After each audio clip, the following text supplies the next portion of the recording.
तीसरा है प्रमाणवाचक विशेषण। अब देखिए प्रमाणवाचक विशेषण में क्या है, इसमें एक तरह से नाप तोल से संबंधित है। ये कोई भी वस्तु में कितनी है, कितनी मात्रा में, उसका वजन क्या है, इससे संबंधित है। अब यहाँ इसके पहले परिभाषा को समझते हैं।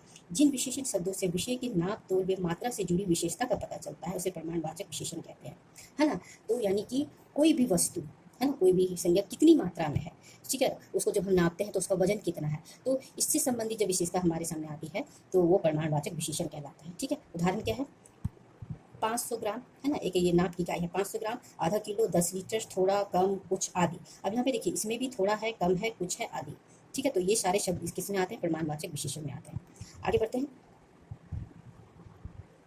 चलिए अब यहाँ पे तो पॉइंट को पहले हम समझते हैं। अब यहाँ पे देखिए मैंने लिखा 4 लीटर दूध, 2 किलोग्राम आलू, 1 पाव हरी मिर्च, आदि। ठीक है, अब यहाँ पे जो मैंने प्रमाण लिखा है तो ये एक तरह से बता रहा है कि निश्चित परिमाण, यानी कि हमको कितनी मात्रा में कोई वस्तु चाहिए। जैसे मान लो हमको चाहिए यहाँ पे 4 लीटर हमको दूध चाहिए, 2 किलोग्राम हमको आलू चाहिए, थोड़ी सी 1 पाव हम हरी मिर्च चाहिए। तो यहाँ पे एक हमको निश्चित संख्या बता दी जा रही है। ठीक है, अब यहाँ प्रमाण में क्या है, इसमें आपको दूध, तेल, ये सब भी शामिल होते हैं, है ना। दूध हो गया, तेल, जो लिक्विड चीज़ होती है, तरल पदार्थ होती है, वो सारी चीज़ों को भी इसमें शामिल किया जाता है। तो जब हमको निश्चित रूप से उसका प्रमाण के बारे में पता चल जाएगा कि निश्चित रूप से वो कितनी मात्रा में है, तो वो क्या हो जाएगा, वो हमारा निश्चित प्रमाणवाचक विशेषण हमें होता है। आगे इसके भेद हम पढ़ेंगे। ठीक है, इसलिए 2 पॉइंट हम समझते हैं। दूसरा है थोड़ा छाछ, कुछ नींबू से निश्चित प्रमाण का बोध नहीं होता। अब यहाँ पे देखिए थोड़ा छाछ यानी कुछ नींबू, तो इसमें हमको कोई भी संख्या समझ में नहीं आ रही है ना, तो वो निश्चित प्रमाण, जो एक निश्चित प्रमाण है उसका हमको ज्ञात नहीं हो रहा, इसका हमको बोध नहीं हो रहा। तो ये दो नियम जो है वो इसमें शामिल होते हैं, क्योंकि इसके जो भेद हैं उसके भेद भी इसी पर ही आधारित है। अब इसके देखिए 2 भेद क्या है, निश्चित प्रमाणवाचक विशेषण और अनिश्चित प्रमाणवाचक विशेषण। ठीक है, अब यहाँ पे देखिए निश्चित प्रमाणवाचक में क्या है कि हमको निश्चित रूप से निश्चित मात्रा हमको पता होगी, कोई भी वस्तु की या कोई भी तरल पदार्थ का जो मात्रा है वो निश्चित रूप से हमको पता होगी। अपन इसका उदाहरण विषय परिभाषा समझते हैं।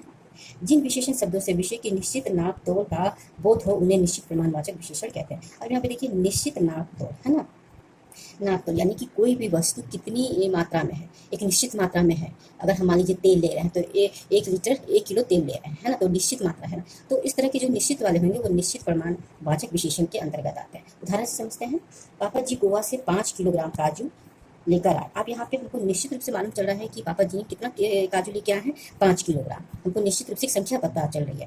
दूसरा उदाहरण देखते हैं, उन्होंने रास्ते के लिए 2 लीटर जूस भी खरीदा। अब यहाँ पे देखिए जूस क्या है, लिक्विड तरल पदार्थ है, तो वो कितना लिया उन्होंने, 2 लीटर। यानी कि हमको ये भी मालूम है कि जूस की मात्रा कितनी है, जूस की मात्रा कितनी है और काजू की मात्रा कितनी है, हमको ये स्पष्ट रूप से मालूम है, इसीलिए ये निश्चित प्रमाणवाचक विशेषण के अंतर्गत आता है। ठीक है, अब हम दूसरे भेद की ओर बढ़ते हैं आगे। चलिए इसका दूसरा भेद जो है वो अनिश्चित प्रमाणवाचक विशेषण। अनिश्चित, इसकी परिभाषा क्या है, जिन विशेषण शब्दों से विषय की निश्चित नापतोल का बोध नहीं होता उसे अनिश्चित प्रमाणवाचक विशेषण कहते हैं। यानी कि निश्चित मात्रा में हमको कोई भी संख्या पता नहीं चलती, यानी कि नापतोल से संबंधित कोई भी चीज़ हमको निश्चित रूप से पता नहीं चलती है, तो उसको हम बोलते हैं अनिश्चित प्रमाणवाचक विशेषण। इसको भी हम उदाहरण से समझते हैं। उदाहरण है जैसे, पापा जी ने मेले से थोड़े बिस्किट, थोड़ी नमकीन और कुछ चॉकलेट आदि खरीदे। अब यहाँ पे देखिए इस उदाहरण में पापा जी ने मेले से क्या खरीदा, थोड़े बिस्किट, है ना। बिस्किट की संख्या हमको नहीं मालूम, बस पता है कि थोड़ा बिस्कुट खरीदा और थोड़ी सी नमकीन खरीदी, थोड़ा बिस्कुट, थोड़ी नमकीन और कुछ चॉकलेट खरीदा। कुछ चॉकलेट में भी संख्या हमको नहीं मालूम है। तो जब इस तरह के शब्द आते हैं, थोड़ा, थोड़ी, कुछ, है ना,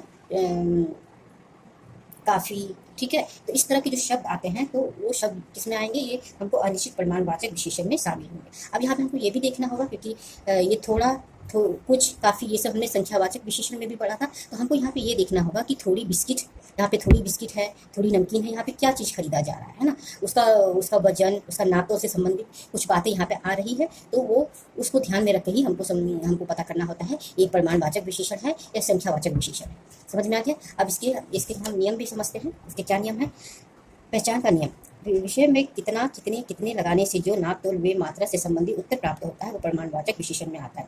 अब यहाँ पे देखिए स्टूडेंट, इसमें भी कितना, कितनी, कितने शब्द, इससे पहले वाले जो भेद हमने पढ़े थे संख्यावाचक विशेषण, उसमें भी यही तीनों शब्द हम जोड़ रहे थे, यही तीनों शब्द हम जोड़े थे। इसमें भी हम वही तीनों शब्द जोड़ करके जब हम प्रश्न करेंगे तो उत्तर में जो हमें प्राप्त होगा, क्योंकि हम प्रमाणवाचक विशेषण पढ़ रहे हैं तो उत्तर हमको प्रमाण से संबंधित ही मिलेगा, तो वो प्रमाणवाचक विशेषण में आता है। हम उदाहरण देखते हैं, इससे और अच्छे से समझ में आएगा। जैसे कि कितने काजू, तो कितने काजू हमको उत्तर क्या प्राप्त हो रहा है, 5 किलो, है ना। तो यहाँ पे निश्चित प्रमाण हमको समझ में आ रहा है कि कितना उसका मात्रा है। दूसरा प्रश्न है कि कितनी नमकीन, कितनी नमकीन में हमको यहाँ पे क्या समझ में आ रहा है कि थोड़ी सी नमकीन।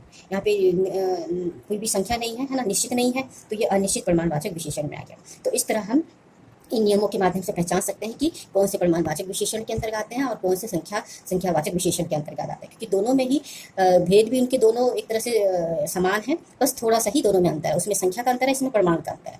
आगे भेद की ओर बढ़ते हैं। आगे चौथा और आखिरी विशेषण का जो भेद है वो सर्वनामिक विशेषण है। सर्वनामिक विशेषण मतलब सर्वनाम से संबंधित है। अब हमको मालूम है कि सर्वनाम क्या है, संज्ञा के स्थान पर प्रयुक्त होने वाले शब्दों को ही सर्वनाम कहते हैं, है ना। तो उसी से ही सर्वनाम से संबंधित है। पहले हम इसके परिभाषा को समझते हैं। जो सर्वनाम शब्द संज्ञा शब्द से पहले आकर के उनकी विशेषता बताने का कार्य करते हैं, उन्हें सर्वनामिक विशेषण कहते हैं। अब यहाँ पे देखिए, जो संज्ञा शब्द जो होते हैं कि यह वह इन इसका उसका, ये सब क्या है, ये है सर्वनाम शब्द। तो जो सर्वनाम शब्द संज्ञा शब्द से पहले, संज्ञा क्या है, घर हो गया, पहाड़ हो गया, नदी हो गया, नाला हो गया, चिड़िया हो गया, पुस्तक हो गया, इन शब्दों से अगर पहले आता है तो पहले आकर के उसकी विशेषता बताया, उसकी मतलब किसकी, संज्ञा की विशेषता बतलाता है, तो वो सर्वनामिक विशेषण कहलाते हैं। उदाहरण देखते हैं कि यह घर बहुत बड़ा है। अब यहाँ पे देखिए, यह जो है ये क्या है, आपका सर्वनाम हो गया, है ना, ये सर्वनाम हो गया।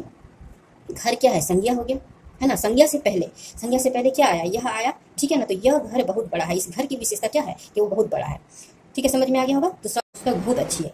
पुस्तक संज्ञा है, वह सर्वनाम है, संज्ञा के पहले आ रहा है, संज्ञा के पहले क्या आ रहा है, वह आ रहा है, और वह पुस्तक क्या है, अच्छी है, यानी किसकी पुस्तक की संज्ञा की विशेषता बता रहा है। इसका मतलब ये हो गया कि ये जो वाक्य है ये हमारे क्या हो गया, सर्वनामिक विशेषण वाले वाक्य हो गया। नेक्स्ट उदाहरण है, इस चिड़िया के पंख कितने सुंदर। अब यहाँ पे देखिए, इस चिड़िया के पंख, चिड़िया क्या है, संज्ञा है, इस यानी कि कोई चिड़िया है, उस चिड़िया को बताया जा रहा है कि उसके पंख बहुत सुंदर है, उस चिड़िया की विशेषता बताई जा रही है, तो यह भी वाक्य हो गया, सर्वनामिक विशेषण हो गया, ठीक है। तो इसके भी चार भेद होते हैं, एक तरह से चार प्रकार होते हैं, चार भेद होते हैं। अब यहाँ पे देखिए, चार प्रकार के सर्वनाम का प्रयोग हम इस भेद में कैसे करेंगे। चार प्रकार के सर्वनाम का पहला क्या हो गया, संकेतवाचक सर्वनाम शब्द, यानी कि संकेत करने वाले जो शब्द होते हैं वो शब्द विशेषण के रूप में कैसे प्रयोग करते हैं। अब यहाँ पे देखिए, पहला है, इसमें थोड़ा सा हम शब्दों को समझ लेते हैं, इसमें किस तरह के शब्द आएंगे। यहाँ पे संकेतवाचक है, यानी कि ऐसे शब्द होंगे जो हमको बता रहे हैं कि वो संकेत कर रहा है, जैसे कि यह है ना, यह, वे, ये, वह, इस, उस, इन शब्दों को आप दिमाग में रखेंगे, ध्यान में रखेंगे, क्योंकि ये शब्द जो है वो संज्ञा की तरफ इशारा करेंगे, संकेत करेंगे। उदाहरण से समझते हैं। पहला उदाहरण है, इस पुस्तक में बहुत सी रोचक कहानियां हैं। अब यहाँ पे देखिए, इस पुस्तक में, इस क्या हो गया, ये शब्द इसमें आया, संकेतवाचक सर्वनाम में आ गया। इस पुस्तक में बहुत सी रोचक कहानियां, इस पुस्तक की विशेषता बताई जा रही है, ठीक है, समझ गए होंगे। दूसरा उदाहरण देखते हैं, उस पुस्तक में नए कवियों की रचनाएं, यानी कि उस पुस्तक में कोई एक विशेष पुस्तक है, उस पुस्तक के बारे में बताई जा रही है कि उसमें कुछ नए जो कवि हैं उनकी कुछ रचनाएं हैं। तो आप समझ गए होंगे कि संकेतवाचक जो सर्वनाम शब्द होते हैं उसको विशेषण में हम कैसे प्रयोग करते हैं। इसका है दूसरा,